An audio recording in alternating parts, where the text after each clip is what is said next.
Good evening, this is Capital News for Friday, August 21st, 2026. I'm Ivor Wharton, and here are the stories we're tracking this evening. Fire Guts Youth challenge Guyana's West Ramville to office, and Norton and Mohammed agree to meet as opposition seeks to resolve GCOM local government disputes. We will return with the news. Thanks for staying.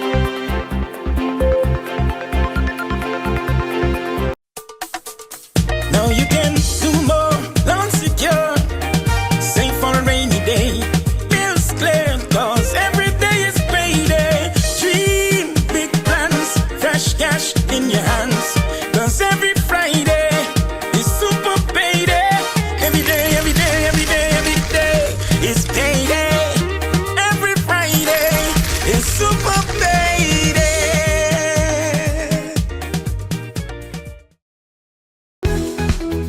30 years of dreams, 30 years of wins, one big celebration. Daily Millions is turning the excitement all the way up for the Guyana Lottery Company Limited's 30th anniversary. For 30 years, we have been creating winners, sparking dreams, and rewarding lucky players across Guyana. From July 31 to August 31, 2026, buy $1,000 or more in Daily Millions tickets for a chance to win millions. More tickets mean more chances, more excitement, bigger wins. Check the press posters and social media for details. Must be 18 and over to play. So celebrate, play, and win with Daily Millions today. A ticket today could make you rich today.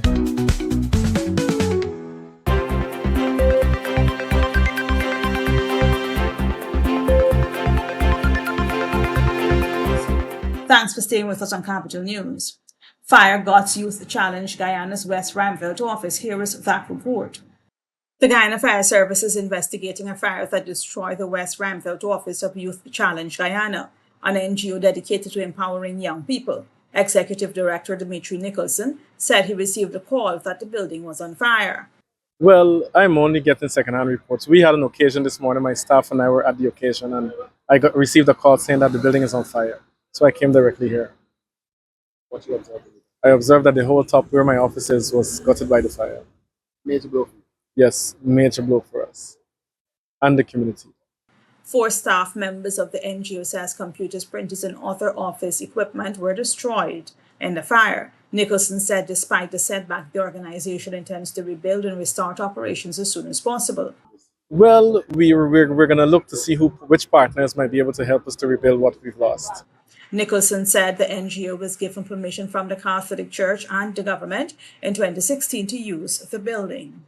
Norton Mohammed agreed to meet as opposition seeks to resolve GCOM local government disputes.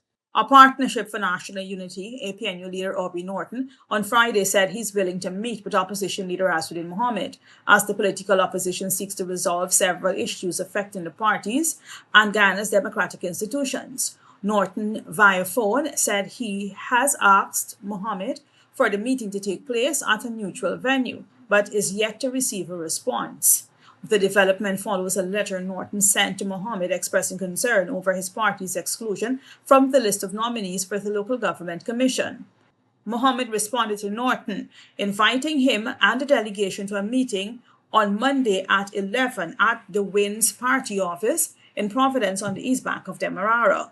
In his letter, Mohammed said the meeting would provide an opportunity for a broader discussion on matters affecting the integrity and functioning of the country's democratic institutions. Among the issues identified were the 3 opposition commissioners currently serving at the Guyana Elections Commission, the scrutineers involved in the registration process as GCOM, and the election of the chairman and vice chairman of the Regional Democratic Council of Region 10. The proposed meeting comes amid calls for greater cooperation among the country's opposition parties on issues many say are in the interest of the country and its citizens.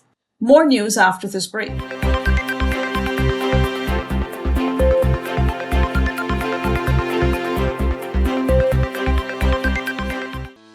GCOM is currently conducting a national registration exercise. Who can register? Anyone who will be 14 years or older by December 31, 2026, and is a Guyanese citizen by birth, descent, naturalization, or is a citizen from a Commonwealth country living in Guyana for 1 year or more. Persons eligible for registration must visit the GCOM registration office responsible for their area of residence to apply. Persons who are already registered could apply for a name change if they have changed their names since they were registered. Applied for corrections if there is incorrect information on their national ID cards. Persons who are desirous of conducting any of the above transactions must provide the relevant supporting documents. Persons who are already registered must collect their new ID cards if they have not yet done so. This registration exercise will end on November 30, 2026. You need to apply for a transfer if you now live at a different address than the one you were registered at. For more information, contact GCOM on 225-0277-9 or visit www.gcom.org.gy. Play 4 is the latest addition to our suite of exciting games with drawings twice daily, Monday through Saturday. Select your bet type, inline, mix, backup, peers, first three or last three. Choose your 4 numbers or quick pick. Match the winning numbers according to the bet type you selected and win the prize shown on the payout chart at your agent site, on our website, or in the daily newspapers. Play 4 twice daily. Remember, a ticket a day could make you rich today.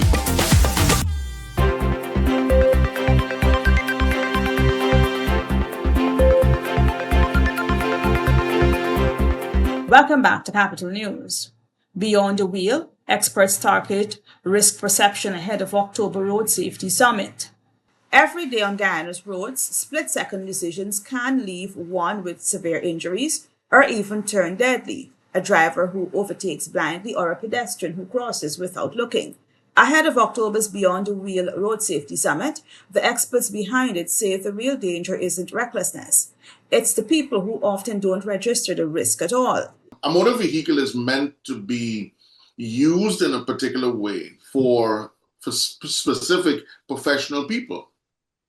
But if you take that same motor vehicle, which is a luxury in some cases, and you move it from point A to B with somebody who doesn't understand the risks in it, it now becomes a weapon. That was Adrian Clark, chairman of Clark's Productions. He added that blindness to danger isn't random, it's learned, a habit repeated so often it starts to look normal. Road safety trainer Eric Kipps says culture is often the deciding factor in what a person sees as risky at all. Risk has a lot to do with culture, all right? Yes. And culture impacts how we perceive risk, all right? Now, working throughout the Caribbean region, you get to interact with a lot of different cultures. And what happens in the different cultures? Okay, let's speak about the seatbelt. Let's speak about the seatbelt. All right. When you look at the seatbelt and seatbelt use, all right, in some cultures, it's not macho to use seatbelts. It's not macho to use seatbelts. I don't like seatbelts. You speak to people and they tell you, I don't like using the seatbelt. Why? Why you don't like? It's uncomfortable. Yeah. Or I just don't like how it's look. It's rammed for my clothes. Those are some of the answers that you get. But it isn't only about not knowing the risk. Transportation engineer Lacey Williams says his own research at signalized intersections in Trinidad found most drivers know exactly what's dangerous and do it anyway. So one of the preliminary questions you would have asked was whether or not they thought running a red light was dangerous. And 99%, half a percent said, well, no, they don't think so. So we know where that was coming from. Mhm. Yet still more than a third, 30% of those indicated that they ran a red light. And why did they run a red light? I was in a hurry. I thought I could have gotten through the signal. So basically, you understood the risk. So it's not that you did not know the risk, you understood the risk, yet still you made an active decision to break the red light for not a valid reason, not an emergency vehicle pressing you to get through, or that perhaps you were unsure whether you could stop in time. No, I was in a hurry. I didn't think I needed to stop. I thought I could have made the intersection before. That gap between knowing the danger and acting on it anyway is exactly what organizers hope to close at Beyond the Wheel, a two-day summit bringing engineers, safety trainers, and behavioral experts together to rethink road safety across Guyana and the wider Caribbean. It runs October 6th and 7th with free registration now open. Church leaders, youth grapple with gender-based violence at Caribbean Summit. The Council for World Mission is in Guyana this week, gathering young church leaders from across the Caribbean for a 4-day youth initiative at the Grand Coastal Inn. This year's focus, transformative masculinity, and what role the church should play in ending gender-based violence. Janet McConnell, Mission Secretary for Social Justice with the Council for World Mission, said gender-based violence is an issue around the world. Approximately 30% of women, 1 in 3 women, have experienced intimate partner violence or sexual violence by intimate partners or non-intimate partners in their lifetime. And those statistics are very similar to what you see in the Caribbean region. In Trinidad, in Jamaica, in Guyana, the statistics are there indicating that gender-based violence is a crisis within the Caribbean as it is a crisis globally. McConnell says about 15 young people from CWM's 3 member churches in Guyana, Jamaica, the Cayman Islands, and Trinidad and Tobago are spending the week unpacking why the conversation now centers on men and boys. Transformative masculinity is an approach that engages men and boys and challenges and encourages men and boys to look at ways in which men and boys can be allies for women and girls, can be protectors of women and girls, can be supporters of women and girls in terms of protecting and advocating for women and girls against gender-based violence. It's a shift, she says, from decades of focusing mainly on empowering women toward reaching boys early enough to change the next generation. We must also have the conversation with men and with boys, and we must also start with small boys, where we can address generational change in terms of how boys will grow into men who will practice positive masculinity, who will practice this caring partnership, healthy lifestyle, healthy relationships with women and with girls. And McConnell says the church itself has a duty to lead the issue, not stay silent on it. The church must continue to recognize itself as an agent of community building, an agent of society, to be the prophetic voice for moral order and for fullness of life for all of God's creation. Human beings, the earth, the environment. So the church has that role to be a challenger, to be the prophetic voice for all of God's creation. It is a crisis. It is one of the greatest atrocities committed against women and girls. And the church has a role to continue to promote life-flourishing communities, to promote the safety and the security of all persons, including men and women and boys and girls and everybody else. The Caribbean Youth Initiative continues through the week at the Grand Coastal, with organizers hoping the young delegates carry the conversation back to their home churches and communities. We will return with more news.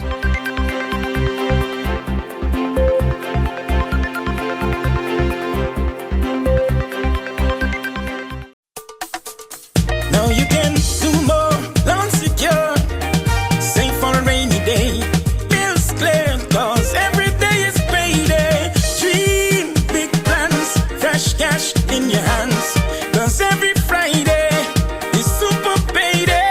Every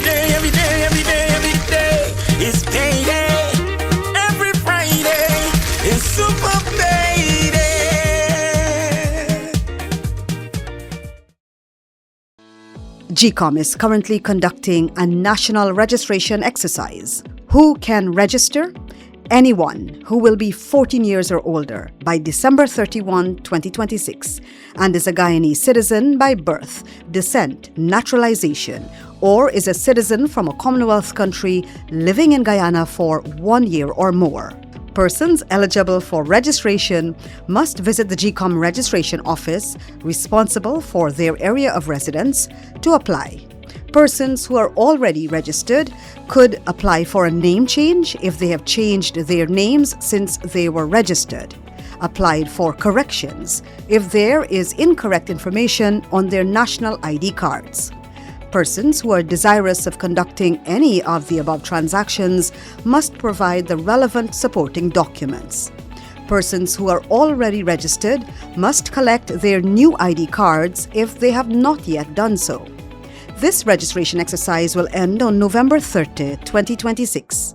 You need to apply for a transfer if you now live at a different address than the one you were registered at. For more information, contact the GCOM on 225-0277-9 or visit www.gcom.org.gy.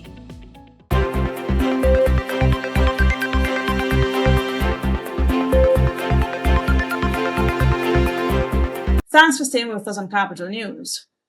GCOM responds to Win Party over scrutineer dispute. The Guyana Elections Commission is pushing back on claims from the We Invest in Nationhood Party after Win publicly raised concerns about the appointment of scrutineers ahead of upcoming elections. In a statement released on Friday, the Commission says it is presently remunerating 69 scrutineers appointed by a Partnership for National Unity and the Alliance for Change under the existing arrangement for the payment of scrutineers on behalf of the combined opposition political parties. But GCOM says that existing arrangement is not a ruling against Win.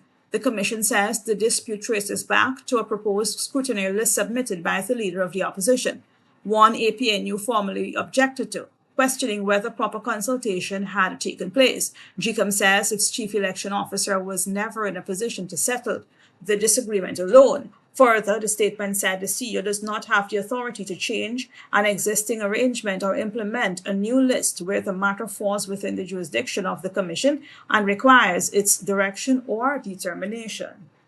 And in the region, regionally, the Caribbean Media Corporation CMC reports that the Caribbean Development Bank CDB and the Small Business Association of Barbados have launched a regional initiative designed to help micro, small, and medium-sized enterprises, MSMEs, strengthen their digital capabilities, improve competitiveness, and expand their participation in regional and global markets.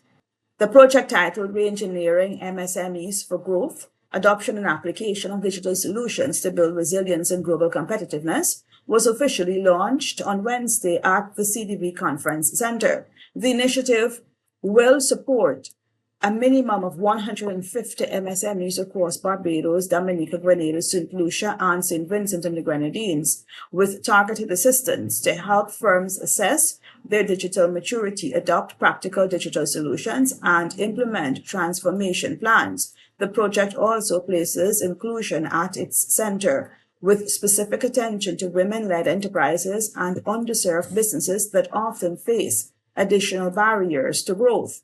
Delivering remarks at the launch was CDB's president, Daniel Best, who said the initiative responds directly to the urgent need to strengthen the region's private sector and prepare Caribbean businesses for a rapidly changing global economy. The future prosperity of the Caribbean depends on our ability to build economies that are more productive, resilient, and competitive. At the center of the effort are our MSMEs, the businesses that create jobs, sustain families, support communities, and drive innovation across the region, Best emphasized. The project combines knowledge, institutional support, local networks, and financing, including grant support for selected firms to implement their digital transformation plans. This integrated model is intended to help participating businesses move from ambition to action by applying digital tools in ways that improve operations, customer reach, and market competitiveness. And that has brought us to the end of this edition of Capital News. On behalf of the news team, I'm Ifa Wharton, thanking you for staying with us, and do enjoy the rest of your evening.